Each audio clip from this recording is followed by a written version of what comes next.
Olá, eu sou o Diego, sou estudante do curso superior de Tecnologia em Análise e Desenvolvimento de Sistemas e para o projeto da fase 1 eu analisei a ação Vale 3, uma gigante global no setor de mineração pertencente ao segmento de commodities, focada na extração de minério de ferro, cobre e níquel. A Vale SA é uma das maiores mineradoras do mundo, reconhecida principalmente pela extração de minério de ferro, e nesta apresentação vou falar sobre o contexto macroeconômico do Brasil, o desempenho do setor de mineração e os resultados recentes da Vale.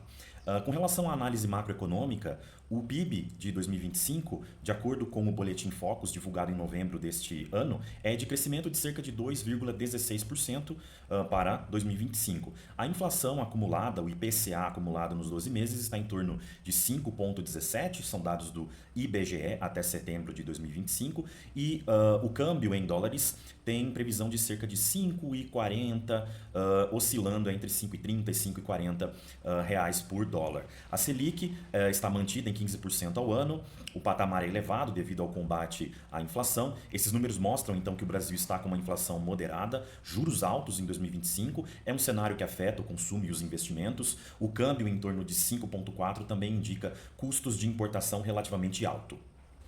A mineração tem um papel relevante na economia brasileira, ela responde por cerca de 2,4% do PIB do país. O setor de mineração brasileiro ele é fortemente influenciado pela demanda externa, especialmente da China, que é o principal importador de minério de ferro.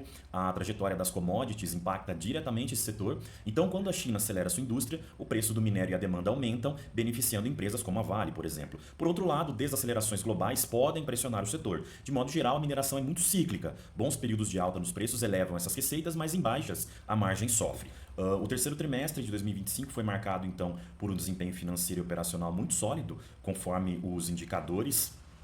A receita líquida de vendas atingiu 10,420 milhões, crescendo, então, 18% com relação ao trimestre anterior. O EBITDA pro forma foi de 4,399 ou 4,4 bilhões, registrando um aumento de 28%. O lucro líquido atribuível fechou em 2,68 bilhões, todos em dólares, o que registra uma alta de 27%.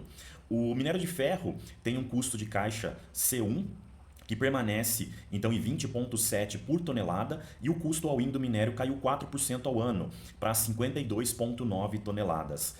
Metais para a transição energética, o destaque é o corte de custo do cobre, que foi reduzido em 65% ao ano, e o níquel, que foi de 32% o menor ao ano, para 12,3 kg por tonelada. Para que a nossa análise fique completa, a gente tem que olhar também o fluxo de caixa livre. E foi bastante robusto, atingindo aí 1,562 milhões. O CAPEX total no trimestre foi de 1,250 milhões. A dívida líquida expandida no final do trimestre de 16,640 milhões.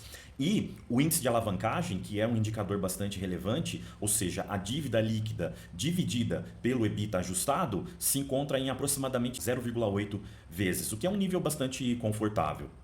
Analisando aqui o histórico, nesse gráfico de rentabilidade, eu coloquei aqui a Vale 3, o CDI e o índice Bovespa, de 2020 até o mês passado, na verdade até setembro de 25. Então com isso a gente vê que a ação da Vale ela oscila bastante, ela tem momentos de forte alta, mas também momentos de queda, mas no geral ela superou aí, pelo menos nesse período analisado, o CDI e o índice Bovespa com alguma folga. Então vamos à conclusão.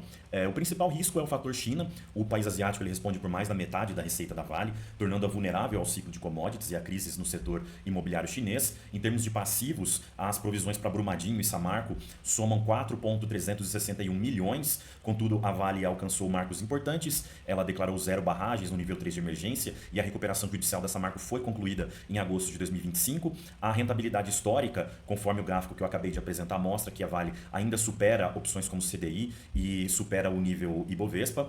A Vale SA demonstrou um terceiro trimestre de 2025 de excelência operacional, impulsionada por corte de custo e recordes e forte geração de caixa. A sua estrutura de capital é sólida, especialmente quando consideramos o índice de alavancagem. A opinião deste estudante aqui é neutra.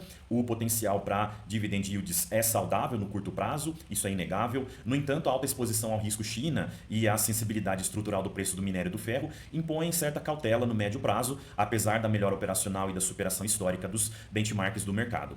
Ok? Muito obrigado pela sua atenção e pelo seu tempo. Tchau!